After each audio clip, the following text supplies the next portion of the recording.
समझिएगा, मैं बताने जा रहा हूं जनरेटर, समझिएगा। जनरेटर 10th क्लास में मैंने आपको भी इलेक्ट्रोमैग्नेटिक इंडक्शन बताया है। इंडक्शन के बाद इंपॉर्टेंट टॉपिक है आपके यहाँ जनरेटर। दो टाइप के जनरेटर है हमारे पास, एक एसी जनरेटर और दूसरा डीसी जनरेटर। समझिएगा, एसी जनरेटर जो है अल्टरनेटिंग करंट प्रोड्यूस करता है और DC generator direct current produce करता है। समझिएगा, हम पढ़ रहे हैं इलेक्ट्रिक जनरेटर। क्या पढ़ रहे हैं? Electric generator. दोनों एक साथ इसलिए बात कर रहे हैं क्योंकि बहुत सारी सिमिलरिटीज हैं इनमें, ठीक है। एक को एक्सप्लेन करके अपन दोनों का काम निपटा सकते हैं। समझिएगा, मैं बात कर रहा हूं इलेक्ट्रिक जनरेटर की। नाम से आपको क्लियर है, it is the device which converts the mechanical energy into electrical energy. जो इलेक्ट्रिसिटी जनरेट करता है, जो इलेक्ट्रिसिटी प्रोड्यूस करता है ना, वो कहलाएगा क्या? जनरेटर। दो टाइप के जनरेटर, एसी जनरेटर, दूसरा क्या? DC generator. जो अल्टरनेटिंग करंट प्रोड्यूस करता है दैट इज एसी जनरेटर। जो डायरेक्ट करंट प्रोड्यूस करता है दैट इज डीसी जनरेटर। बात को समझिएगा, बहुत आसान है, घबराने की बिल्कुल भी जरूरत नहीं है। सिचुएशन क्या है? जनरेटर, सबसे पहले प्रिंसिपल की बात करते हैं या डिवाइस का नाम, डिवाइस की बात करते हैं। What is the electric generator? It is the device which is used to generate the electric current. It is the device which is used to generate the electric current, that is the electric generator. अब आता principal, समझिए कौन सा principal भाई? The device that can convert mechanical energy into electrical energy. Mechanical into क्या? Electrical. भाई generator किस principal पे काम करता है? The generator, the electric generator based on the principle that converts mechanical energy into electrical energy. मतलब आपको device को मैकेनिकल एनर्जी प्रोवाइड करनी पड़ेगी और आउटपुट में आपको क्या मिलेगी? इलेक्ट्रिकल एनर्जी मिलेगी। क्या मिलेगी? एनर्जी। कौन सी एनर्जी? Electrical energy. क्या समझ आया आपको कि जनरेटर किस प्रिंसिपल पे वर्क करता है? It based on the principle that converts mechanical energy into electrical energy. आगे समझिएगा, इस प्रिंसिपल के बाद आता है कंस्ट्रक्शन। कंस्ट्रक्शन में अब खास बात समझिए, मैं दोनों एक साथ लिख देता हूं, ये एसी और ये क्या? डीसी। कंस्ट्रक्शन में सबसे पहले जो है वो है परमानेंट मैग्नेट। पहला काम किस लिए भाई? Permanent magnet, magnetic field produce करने के लिए, ठीक है। वही डीसी में भी होता है। परमानेंट मैग्नेट आपको एसी में भी चाहिए और परमानेंट मैग्नेट डीसी में भी चाहिए। इसका रोल क्या है? मैग्नेटिक फील्ड प्रोड्यूस करना है, एक बात। सेकेंडरी आपको चाहिए आर्मेचर कॉइल। ये आर्मेचर कॉइल क्या होता है समझिए, एक रेक्टेंगुलर कॉइल है, ठीक है। ये सॉफ्ट आयरन से बनाते हैं। सॉफ्ट आयरन पे अगर हम बहुत सारे टर्न्स वाला वायर लपेट दें, बहुत सारे टर्न, ठीक है ना, बहुत सारे टर्न्स का ये वायर लपेट दें, तो ये जो कॉइल, रेक्टेंगुलर कॉइल फॉर्म होगी, इसको हम क्या बोलेंगे? Armature coil. सॉफ्ट आयरन तो आपको मालूम ही है, स्टील की बजाय ज्यादा अच्छे से मैग्नेटाइज हो सकता है, इसलिए अपन क्या करते हैं? ज्यादा मैग्नेटिक फ्लक्स दे सकता है, इसलिए अपन सॉफ्ट आयरन कोर का यूज करते हैं। आर्मेचर कॉइल भी चाहिए अपन को, डीसी में भी चाहिए, ठीक है। परमानेंट मैग्नेट चाहिए, आर्मेचर कॉइल चाहिए। तीसरा क्या चाहिए? Mechanical source. मैकेनिकल सोर्स मतलब क्या? मैकेनिकल सोर्स मतलब आपको मोटर चाहिए, मोटर। भाई प्रिंसिपल में कहा है ना आपने, it is the device that converts mechanical energy into electrical energy. तो आपको मैकेनिकल इनपुट के फॉर्म में देनी पड़ेगी और आउटपुट में क्या मिलेगी आपको? Electrical energy. भाई जब हमने मोटर पढ़ाई थी आपको, तो मोटर क्या करती थी?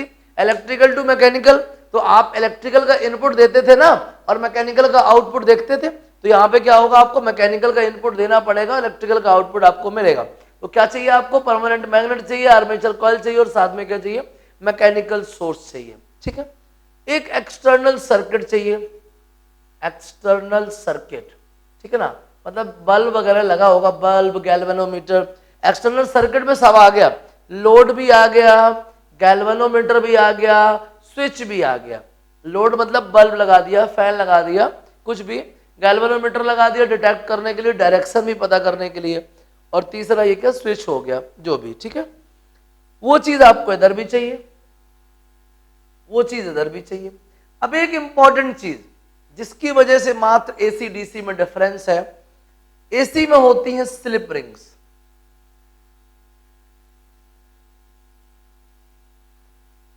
और इसमें होती हैं स्प्लिट रिंग्स। अंतर समझिए क्या है इसका, स्लिप रिंग्स और दूसरा क्या है स्प्लिट रिंग्स। क्या मेजर डिफरेंस इन दोनों चीजों में?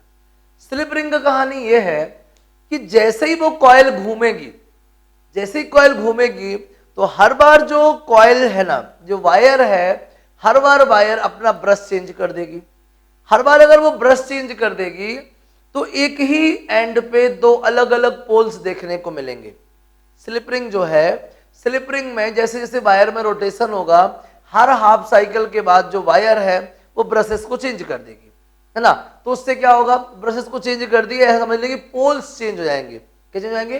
पोल्स, अलग अलग पोल्स। हर हाफ साइकिल में अगर पोल्स चेंज होंगे तो हर हाफ साइकिल में करंट की डायरेक्शन भी क्या होगी, रिवर्स होगी। अगर करंट की डायरेक्शन रिवर्स होगी तो उस टाइप के करंट को हम क्या बोलते हैं, अल्टरनेटिंग करंट बोलते हैं। क्या बोलते हैं? Alternating current.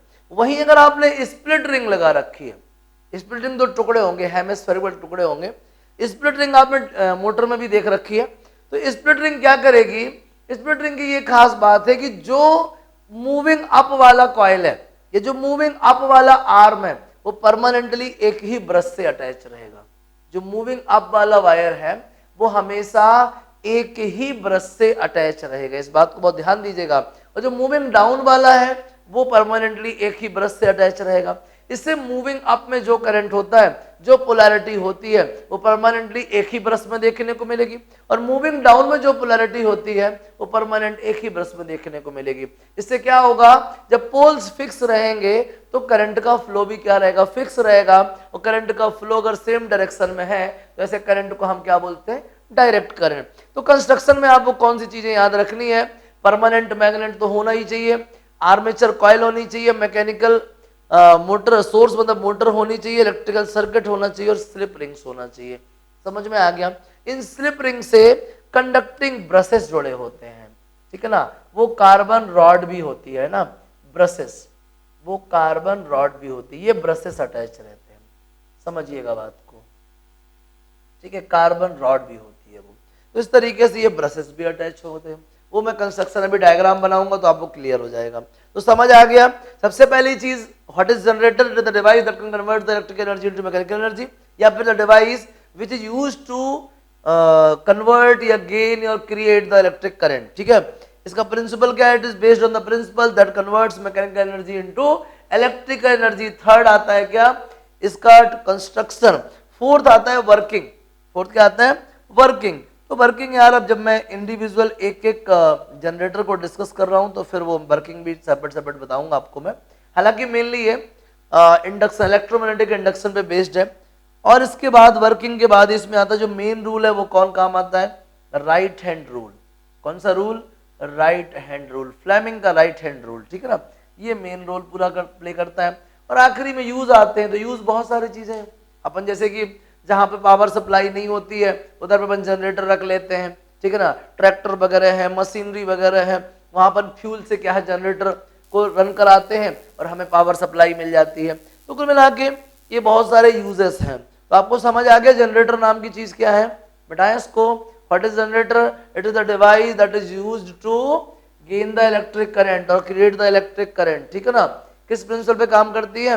इलेक्ट्रोमैग्नेटिक के प्रिंसिपल पे काम करती है, और ये मैकेनिकल एनर्जी को इलेक्ट्रिकल एनर्जी में कन्वर्ट करती है।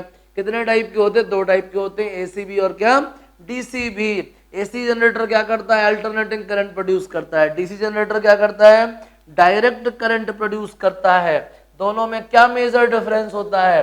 अल्टरनेटिंग जनरेटर में स्लिप रिंग्स होती है और डीसी जनरेटर में स्प्लिट रिंग्स होती हैं। समझ आ गया? चलिए अब मैं एक एक करके आपको दोनों चीजें एक्सप्लेन करता हूं। सबसे पहले समझिए आप एसी जनरेटर। एसी जनरेटर, मैं सबसे पहले आपको जनरेटर बना के दिखा दूं। ये मेरे पास मैग्नेट्स हैं, ये नॉर्थ पोल है और ये क्या है? South pole. बीच में ये आर्मेचर कॉइल लगी हुई है, ठीक है। बात को बहुत ध्यान से समझिएगा। एक ये हो गया, ठीक है। इससे अटैच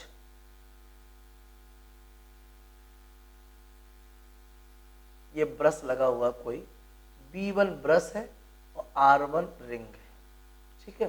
और इधर एक और ये देख लीजिए, ये B2 ब्रश है और R2 रिंग है, ठीक है ना। समझिएगा, इनसे आउटपुट लेके हम क्या बना लेंगे, एक सर्किट बना लेंगे। ये लोड है और ये क्या है, गैल्वेनोमीटर है। क्या है ये, गैल्वेनोमीटर। समझिएगा बात को। एक और चीज, ये इसकी एक्सेस हो गई जो इसको रोटेट कराएगी। एक्सेस को जो है अपन ने बाहर कहीं मोटर से अटैच कर रखा है। चाहो तो मैं इधर साइड में बना देता हूँ मोटर। अब 3D डायग्राम तो मैं नहीं बना सकता, तो मैंने इस तरीके से बना दिया है। बात को समझिएगा, बहुत ही आसानी से, घबराने की जरूरत नहीं है, ठीक है। समझना, इसका नाम रखवा दिया मैंने ABCD। ये 2 रिंग्स आपको दिखाई दे रही हैं, स्प्लिट रिंग्स हैं, समझना ध्यान से। होगा क्या, ये कॉइल है, आर्मेचर कॉइल है, बहुत सारी इसमें बाउंड है, बहुत सारी वायर लपेटी हुई है, ठीक है। ये डायग्राम बन गया। मैंने डिवाइस का इंट्रोडक्शन दे दिया। What is EC generator? It is the device that is used to produce the alternating current. Principle आपको मालूम है, it is based on the principle of electromagnetic induction that converts the mechanical energy into electric energy. Construction में क्या लिखेंगे, we have the horseshoe magnet like north pole and south pole that is used to create or develop the magnetic field, great magnetic field between them, ठीक है ना। and there will be the armature coil that is attached to a motor by the fixed axis, ठीक है ना, that can rotate while the motor is running or motor is on or motor is working। जब motor working start करेगी तब वो coil कर सकती है, रोटेट कर सकती है। The arms of the coil is attached to 2 slip rings R1 and क्या R2 by the help of carbon rods or conducting brushes B1 and B2। ये कंस्ट्रक्शन हो गया। and B1 and B2 complete the external circuit of load resistance R and galvanometer G, ठीक है। ये construction हो गया, ज्यादा लोड ना लेना, ठीक। अब कंस्ट्रक्शन क्या आती है, वर्किंग। क्या आती है, वर्किंग। बहुत ध्यान रखना भैया, वर्किंग की कहानी सुना रहा हूं। जैसे ही मैंने मोटर ऑन करी, मोटर ऑन करना जरूरी है यार, रोटेट कराना है यार, मैकेनिकल एनर्जी देनी है। जैसे ही मैंने मोटर ऑन करी, मोटर ऑन होते ही कॉइल का रोटेशन स्टार्ट हो जाता है, ठीक है। ये ABCD जो कॉइल है ये मूव करने लगती है, इस टाइप से मूव करने लगती है। बहुत ध्यान से समझिएगा, कॉइल मूव करती है। मैं आपको बता चुका हूं फ्लेमिंग का right hand rule, current field force. अगर फील्ड 4 फिंगर में हो, देखो भाई फील्ड हमेशा नॉर्थ टू साउथ होता है, हाँ है। जो कॉइल है उसका मूवमेंट थंब की डायरेक्शन में हो, मतलब AB ऊपर आ रहा है, CD नीचे आ रहा है, AB ऊपर CD नीचे, AB ऊपर CD नीचे, AB ऊपर CD नीचे। मोटर इसी तरीके से घुमा रही है, मोटर का यही काम है, ठीक है ना, उसको रोटेट कराना। AB ऊपर CD नीचे, AB ऊपर, फिर CD ऊपर AB नीचे, फिर AB ऊपर, फिर CD नीचे, फिर CD ऊपर, फिर AB नीचे। इस तरीके से ये कॉइल ऐसे से घूम रही है, समझ रहे ना। फील्ड किधर है, 4 फिंगर में। मोशन किधर है, इस डायरेक्शन में, परपेंडिकुलर आउटवर्ड। इस आर्म में कहाँ है, परपेंडिकुलर आउटवर्ड। तो करंट कहाँ होगा, A to B। करंट कहाँ होगा, बोलिए A to B। करंट कहाँ होगा, A to B। समझ में आ गया, करंट कहाँ होगा, A to B। अब ये घूम गई है ऊपर की तरफ, और तभी ये कहाँ घूमी है, नीचे की तरफ। ये फील्ड है और ये मोशन है, ये फील्ड है और ये क्या है, मोशन। बताइए मिडिल फिंगर कहाँ है, C to D। कहाँ है, C to D। तो जैसे ही इसने मोशन स्टार्ट कर दी, AB ऊपर की तरफ है तो उसमें करंट यहाँ है, और CD नीचे की तरफ है तो उसमें करंट यहाँ है। समझ रहे हैं बात को, ये करंट आ रहा है, ठीक है। B2 से कहाँ तक, B1 की तरफ आ रहा है। कहाँ आ रहा है, B2 से B1 की तरफ। आ गया समझ में, क्लियर हो गया। चलिए आगे समझिएगा। तो पहले A से B, फिर C से D, ये करंट आया, आधा साइकिल कंप्लीट हो गया, आधा साइकिल कंप्लीट। बात को समझिएगा ध्यान से। ये जो B1 है, इस B1 से अभी करंट कहाँ था, B2 से B1 की तरफ था। बात को समझिएगा, कहाँ था करंट, B2 से B1 की तरफ। आया समझ में, आगे बात करते हैं। इसके बाद क्या हुआ, हाफ साइकिल के बाद, हाफ साइकिल के बाद इधर पहुंच गया CD। उसको मैं थोड़ा सा अलग वर्चुअल बना देता हूं, हाफ साइकिल के बाद का केस समझिएगा। ये हाफ साइकिल के बाद का केस है, ये ले लीजिए, घबराने की जरूरत नहीं है। ये स्लिप रिंग लगी है, ये B1 लगा है, ये सर्किट बनाया, ये दूसरी स्लिप रिंग है, ये ब्रश B2 लगा है, ये लोड लगा है और ये गैल्वेनोमीटर लगाया है और ये सर्किट कंप्लीट। समझना, ये तब जब यहाँ AB था, जब ये एक बार मूव कर जाएगा तो इधर CD आ जाएगा, ये आ गया CD और यहाँ चला गया क्या, AB। बात को बहुत ही मजे से समझिएगा, ध्यान दीजिएगा।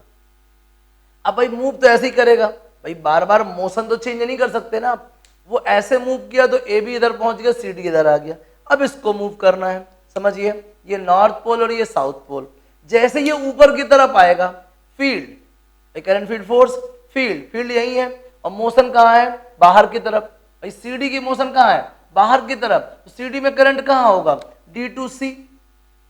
CD में करंट कहाँ होगा बताइए, D2C। CD में करंट कहाँ होगा बताइए, D2C होगा। आगे समझिए, यहां पे क्या करंट हो जाएगा, BA नीचे जा रहा है, ठीक है ना, BA कहाँ जा रहा है, नीचे जा रहा है। कहाँ जा रहा है, BA नीचे जा रहा है, ठीक है ना, BA नीचे जा रहा है। BA नीचे जा रहा है तो उसमें करंट डाउनवर्ड हो जाएगा। अब समझिएगा, पहले करंट कहाँ था, पहले करंट था A से B, C से D। अब करंट कहाँ है, B से A और D से C। ब्रश जो B1 था वो यहाँ है B1 और B2 कहाँ है, B2 यहाँ है, सिर्फ रिंग्स पे। बात समझिएगा। अब करंट कहां से कहां जाएगा बताइए, B1 से B2 की तरफ। पहले कहां जा रहा था, B2 से B1 की तरफ। क्या समझा आपने, करंट की डायरेक्शन चेंज हो गई, करंट की डायरेक्शन चेंज हो गई। यहां पे कहां जा रहा था, B1 से B2 से B1 और यहां पे कहां जा रहा है, B1 से B2, ठीक है, रिवर्स हुई करंट की डायरेक्शन। हर हाफ साइकिल में यही कंडीशन दोहराई जाएगी, हर हाफ साइकिल में ऐसा ही होगा। ये जो करंट की डायरेक्शन है वो क्या हो जाएगी, रिवर्स हो जाएगी। कभी B1 से B2, कभी B2 से B1, कभी B1 से B2, कभी B2 से B1। ये जो ब्रशेस हैं ये कंटिन्यूअसली क्या होते रहेंगे, अपने आप को चेंज करते रहेंगे। क्या करते रहेंगे, चेंज, ये स्लिप रिंग पे होने की वजह से। और कैसा करंट प्रोड्यूस करेंगे, हर हाफ साइकिल में रिवर्स करंट प्रोड्यूस करेंगे। यहाँ पे B2 से B1 था और यहाँ पे कहाँ है, B1 से B2 है। आ गया समझ में, हर बार करंट की डायरेक्शन क्या हो रही है, रिवर्स। ऐसे करंट आ रहा है, ऐसे देखो, ऐसे करंट आ रहा है हाफ हाफ साइकिल में। क्या बोलते हैं इसको अपन, AC करंट बोलते हैं। क्या बोलते हैं, AC करंट। तो आप वर्किंग में क्या बताओगे, जैसे ही मोटर रन करना स्टार्ट करती है, एक्सिस के अबाउट में कॉइल का मूवमेंट स्टार्ट होता है। अगर कॉइल का मूवमेंट क्लॉकवाइज डायरेक्शन में है, मतलब AB moving up and CD moving down, as AB moving up and the present of magnetic field is left to right, then the current induced in the arm AB from A to B and in the arm CD from C to D. Hence the current in external circuit from B2 to B1. But after half cycle,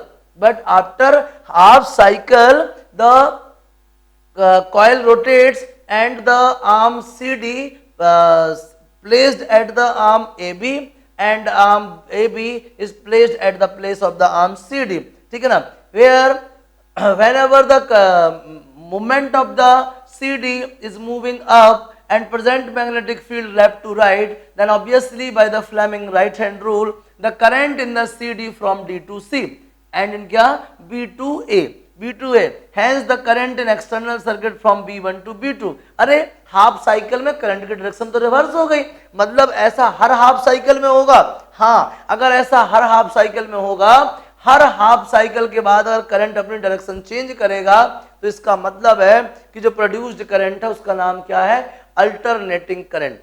क्या नाम है, alternating current. समझ में आ गया। तो ये जो generator था ये कैसा करंट प्रोड्यूस कर रहा है, ये अल्टरनेटिंग करंट प्रोड्यूस कर रहा है। समझ में आ गया। तो वर्किंग भी हो गया, आखिरी में यूज लिख लीजिएगा। बहुत सारे जनरेटर होते हैं, न्यूक्लियर जनरेटर, थर्मल जनरेटर, है ना, और hydro generator, hydro electric generator. तो कुल मिला के आप मोटर की जगह पे कुछ भी यूज कर लीजिए भाई। इस कॉइल को रोटेट कराने के लिए, आप किसी भी चीज का यूज कर लीजिए, वाटर फ्लो का यूज कर लीजिए, हीट का यूज कर लीजिए, इलेक्ट्रिक मोटर का यूज कर लीजिए, किसी भी चीज का यूज कर लीजिए। ये मेन आपका इंटेंशन है इस कॉइल को रोटेट कराना। तो अगर इस तरीके से स्प्लिट रिंग स्लिप रिंग्स लगी रहेंगी, अगर इस तरीके की स्लिप रिंग्स लगी रहेंगी तो कैसा करंट प्रोड्यूस होगा, अल्टरनेटिंग करंट प्रोड्यूस हो गया। आ गया समझ में, प्रिंसिपल, वर्किंग, डिस्क्रिप्शन, डायग्राम सब समझ आ गया।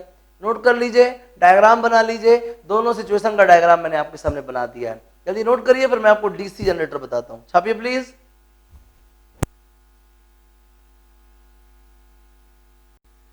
समझिएगा, डीसी जनरेटर कुछ नया नहीं है, वही वही लगभग चीजें हैं, ठीक है। फिर डायग्राम बना लेते हैं, कैसा दिखता है डीसी जनरेटर। ये वही नॉर्थ पोल, ये साउथ पोल, ये आर्मेचर कॉइल लगी हुई है, ठीक है, ये आर्मेचर,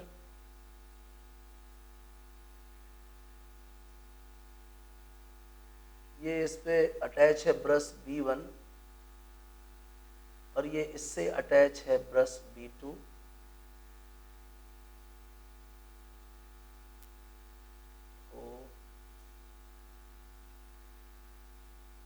ध्यान दीजिए, ये ABCD, अब घुमाने की जिम्मेवारी उनकी पर्सनल है, वो कैसे घुमाते हैं, ये एक्सेस है, इसके अबाउट में उसको क्या है, घूमना है, ठीक है। समझिएगा, होगा क्या, जैसे ही मोटर चालू करेंगे एक्सेस के अबाउट में कॉइल का घूमना स्टार्ट हो जाएगा, ठीक है। इसमें लगी ये स्प्लिट रिंग्स। स्प्लिट रिंग की क्या इंपॉर्टेंस है कि ये कॉइल घूम के वापस इसी में आ जाएगी। ये जो ब्रश है ना, ये परमानेंटली सिर्फ और सिर्फ उसी से अटैच है जो कि ऊपर की तरफ मूव करती है। देखना, अभी AB ऊपर की तरफ मूव करे तो AB से अटैच है, जब AB उधर पहुंच जाएगा, CD नीचे आ जाएगा, तो CD ऊपर की तरफ मूव करेगा तो ये CD से अटैच कहलाएगा। समझना बात को, अभी ये AB से अटैच है, ये मैग्नेटिक फील्ड हो जाएगा, ये मैग्नेटिक फील्ड है। राइट हैंड रूल सेट करो, ये करंट, ये फील्ड, ये फोर्स। ये फील्ड कहाँ पे है, नॉर्थ टू साउथ। ये मोशन, मोशन मतलब फोर्स, ये मोशन कॉइल की, AB ऊपर की तरफ आ रही है ना और CD नीचे की तरफ जा रही है, ऐसे मूव कर रहे हैं, AB ऊपर CD नीचे, CD ऊपर AB नीचे, AB ऊपर CD नीचे, समझ रहे ना। तो ये फील्ड और ये मोशन, तो करंट कहाँ होगा भाई, A से B होगा। करंट कहाँ होगा, A से B, यहाँ पे C से D, समझ गए ना। तब ये जो B1 है ये किससे अटैच है, AB से अटैच है, ठीक है ना। करंट कहाँ जा रहा है, B2 से B1 की तरफ जा रहा है, ठीक है। आगे समझ लीजिए, इसका एक और छोटा डायग्राम बना देते हैं, बस सिर्फ समझने के लिए। ये नॉर्थ, ये साउथ, ठीक है।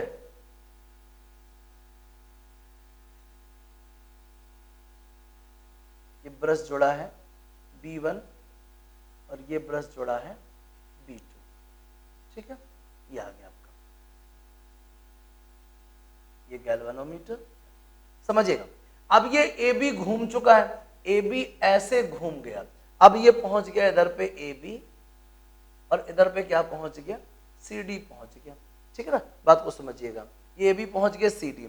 अब कहानी क्या है, इसको फिर ऊपर आना है, इसको फिर ऊपर आना है। ये फील्ड है और ये मोशन है। करंट कहाँ होगा, D से C की तरफ। लो, अभी भी करंट कहाँ फ्लो होगा, B2 से B1 की तरफ। क्या देख रहे हो आप, इस केस में भी कहाँ फ्लो हो रहा है, B2 से B1, इस केस में भी कहाँ फ्लो हो रहा है, B2 से B1।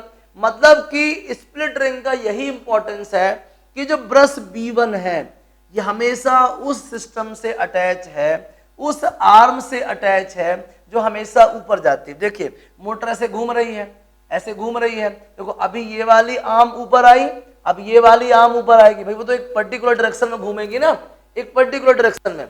तो जो भी आर्म ऊपर की तरफ आती है उससे B1 अटैच है, और जो भी आर्म नीचे की तरफ जाती है उससे B2 अटैच है। तो हमेशा B1 जो करंट का फ्लो है वो कहाँ होगा, B2 से B1 की तरफ। हमेशा कहाँ होगा, B2 से B1, चाहे हाफ साइकिल हो जाए, चाहे एक साइकिल हो जाए, चाहे 10 साइकिल हो जाए, हमेशा करंट का डायरेक्शन क्या रहेगा, सेम। मतलब इसका आउटपुट क्या है, इसका आउटपुट है डीसी करंट। क्या है, डीसी करंट। तो समझ में आ गया आपको, वर्किंग वही है। कॉइल रोटेट करेगा, फ्लेमिंग का राइट हैंड रूल से उसमें क्या है, करंट आएगा। Current field force, current field motion, current field motion. अगर मोशन इस डायरेक्शन में है, फील्ड इस डायरेक्शन में है, तो इंड्यूस करंट कहां होगा, मिडिल फिंगर की डायरेक्शन में होगा। ये कौन सा जनरेटर था, डीसी जनरेटर। क्यों, इसमें स्प्लिट रिंग लगी है। स्प्लिट रिंग का मतलब हमेशा जो ब्रशेस है ना वो उन्हीं आर्म्स के साथ अटैच है, या तो मूविंग अप वाले के साथ अटैच है और दूसरा वाला मूविंग डाउन वाले के साथ अटैच है। आ गया समझ में। ये थी कहानी किसकी, डीसी जनरेटर की। किसकी, डीसी जनरेटर। तो आपको एसी जनरेटर भी मालूम चल गया और डीसी जनरेटर भी मालूम चल गया। मेजर डिफरेंस क्या है, इसमें स्प्लिट रिंग है और वहां पे क्या थी, स्लिप रिंग्स। आ गया समझ में? बाकी चीज आप एक बार बढ़िया से बुक रीड करेंगे ना, ये चीज कोने कोने से आपको समझ में आ जाएगी। हालांकि अभी भी कुछ बचा नहीं है, सारा कुछ क्लियर हो गया। समझ आ गया? नोट करो जल्दी से, डायग्राम जरूर बना लीजिए दोनों सिचुएशन का। तो आपको एसी जनरेटर, जीसी जनरेटर दोनों चीजें समझ में आ गई। अब आपका आखिरी टॉपिक है वो है डोमेस्टिक सर्किट। क्या है? डोमेस्टिक मतलब हमारे घर में जब लाइट की फिटिंग होती है या कनेक्शन होते हैं तो किन किन चीजों का विशेष ध्यान रखा जाता है। ठीक है ना? डोमेस्टिक सर्किट का मतलब ये हुआ कि हमारे यहाँ कनेक्शन होते समय किन चीजों का विशेष ध्यान रखा जाता है। समझिएगा, 3 टाइप के वायर होते हैं। ठीक है, समझिएगा। एक होता है अर्थ वायर। क्या होता है? Earth wire. दूसरा होता है लाइव वायर। ठीक है ना? एक क्या होता है? लाइव वायर, या इसी को पॉजिटिव वायर बोलते हैं। क्या बोलते हैं? Positive wire. दूसरा होता है न्यूट्रल वायर। कौन सा वायर? Neutral wire. इसी को नेगेटिव वायर भी बोलते हैं। क्या बोलते हैं? Negative wire. हमारे इंडिया में इस अर्थ वायर का कलर रखा जाता है ग्रीन, इस लाइव वायर का कलर रखा जाता है रेड, और इस न्यूट्रल वायर का कलर रखा जाता है ब्लैक। समझिएगा। अभी अर्थ वायर को साइड में करिए। रेड वायर और ब्लैक वायर आती हैं कहाँ पे? मीटर में आती हैं। कहाँ आती हैं? मीटर में। और यहाँ पे बढ़िया ये डिजिट चल रहे होते हैं, ये मीटर कुछ ना कुछ कहता रहता है, यहाँ से पैसा बढ़ाता रहता है। समझो, विडंबना है। ठीक, ये हो गया। और इधर से ये आउटपुट हो गया लाइव वायर का, और किसका? ये आपका मेन स्विच बॉक्स हो जाएगा, जहाँ पे आप एमसीबी वगैरह लगाए होंगे, है ना, कटआउट वगैरह लगाए होंगे। ठीक है, ये कटआउट टाइप के लगे होंगे। ठीक है ना? और ये सिस्टम पूरा अर्थिंग का जो भी, ठीक है, यहाँ से आपका कनेक्शन निकलेगा। और कनेक्शन क्या है? अप्लायंसेस पे जाएगा। मान लीजिए पहला अप्लायंस, दूसरा अप्लायंस, तीसरा अप्लायंस। ठीक है, समझिएगा।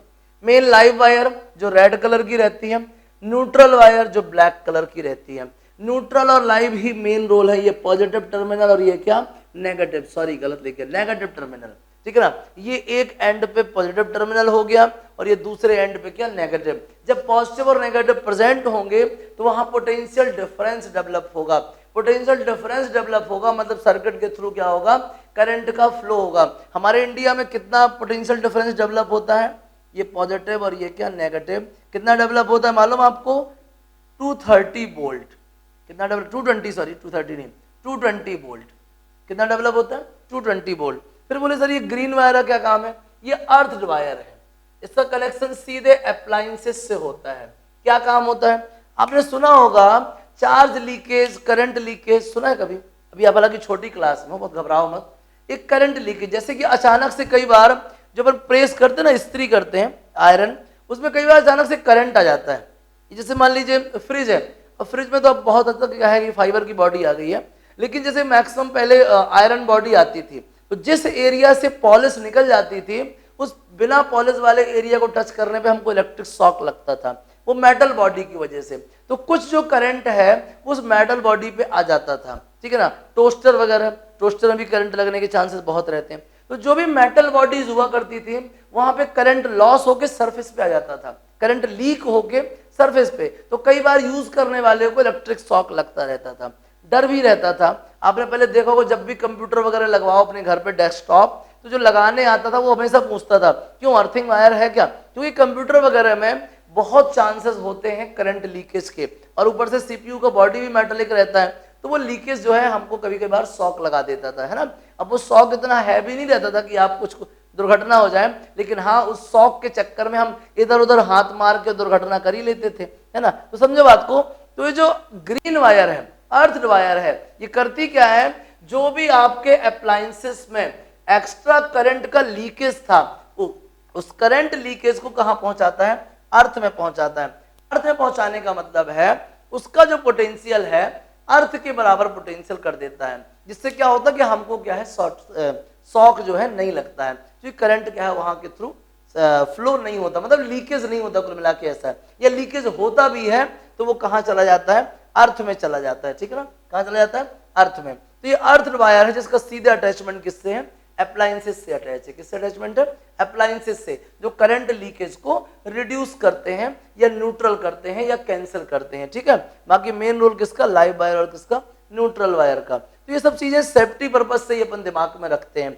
अर्थ वायर बनाने के लिए ये भी यूज करते हैं कई बार कि आप एक घर के बाहर कोई या घर पे किसी कॉर्नर पे बहुत बड़ा मेटल का कहना एक प्लेट लगा देते हैं। इस मेटल के प्लेट को अर्थ में लगा के रखते हैं, तो जो भी पूरी बिल्डिंग में एक्स्ट्रा लीकेज ऑफ करंट है वो इस मेटलिक वायर में आता है और इस वायर के थ्रू अर्थ में चला जाता है। ठीक है ना, ऐसा कुछ कहने के लिए रहता है। तो ये अर्थ वायर वो अर्थिंग वाला काम करता है। तो इस तरीके से 3 वायर रहते हैं, अर्थ, लाइव वायर और क्या? Neutral wire. Live wire positive terminal create करता है, neutral wire negative. Neutral wire हमारे यहाँ ब्लैक कलर का होता है और लाइव वायर रेड कलर का, और ग्रीन रहती है अर्थिंग, जो अप्लायंसेस से करंट लीकेज को क्या करती है? न्यूट्रल करती है, कैंसिल करती है, हमको इलेक्ट्रिक शॉक से बचाती है। ये हमारे घरेलू सर्किट है। समझ में आ गया? इसमें से एक वर्ड आ रहा बीच में, फ्यूज वगैरह। फ्यूज है जो, तो फ्यूज अलग अलग मटेरियल पर डिपेंड करता है। कई बार अपन टेम्परेचर कॉफिशिएंट के बेसिस पे फ्यूज बनाते हैं, कई बार मैग्नेटिक इंडक्शन के बेसिस पे फ्यूज बनाते हैं, और आज के टाइम पे अब जो फ्यूज बनते हैं वो डायोड्स के फॉर्म में बनते हैं। किस फॉर्म में बनते हैं? डायोड, मतलब कि सेमी कंडक्टिंग डिवाइसेस हैं वो, है ना, वो डायोड्स बनते हैं। ठीक है, तो डायोड के बेसिस से बनते हैं आज के जमाने में। तो अलग अलग फ्यूज का रोल है। तो ये हमारी डोमेस्टिक सर्किट थी। कुछ मुश्किल है क्या? नहीं ना, हो ही नहीं सकती। कुछ इतना एक्स्ट्रा मैंने बताया ही नहीं है, जितना आपको जरूरत थी, जितनी आपकी नीड थी, और वो सब कुछ बता दिया जो बताने के लिए था, है ना। तो घबराने की जरूरत नहीं है। इसके बावजूद भी बुक रीड करने पर कोई डाउट आपको आ जाए, मुझे तुरंत कॉल मैसेज करिए। मुझे भरोसा है नहीं आएगा, फिर भी आता है तो कोई प्रॉब्लम नहीं है, निसंकोच कॉल मैसेज करिए, मैं आपका डाउट क्लियर करूंगा। ठीक है ना, बढ़िया। बुक रीड करिए, एनसीईआरटी के इंटेक्स्ट सॉल्व करिए, एग्जाम्पल सॉल्व करिए, एक्सरसाइज का हर एक क्वेश्चन सॉल्व करिए, और जितने भी डाउट है मुझे कॉल मैसेज करिए। ठीक है ना, और आपका होमवर्क है NCERT exercise with in 48 hours. Class लेने के 48 घंटे के अंदर मुझे पूरी एनसीईआरटी एक्सरसाइज सॉल्व करके आप भेजोगे। ये पक्का मान लीजिए, करना ही होगा आपको। ठीक है, कोई मुश्किल नहीं ना? नोट कर लीजिए प्लीज, नोट करिए इसको।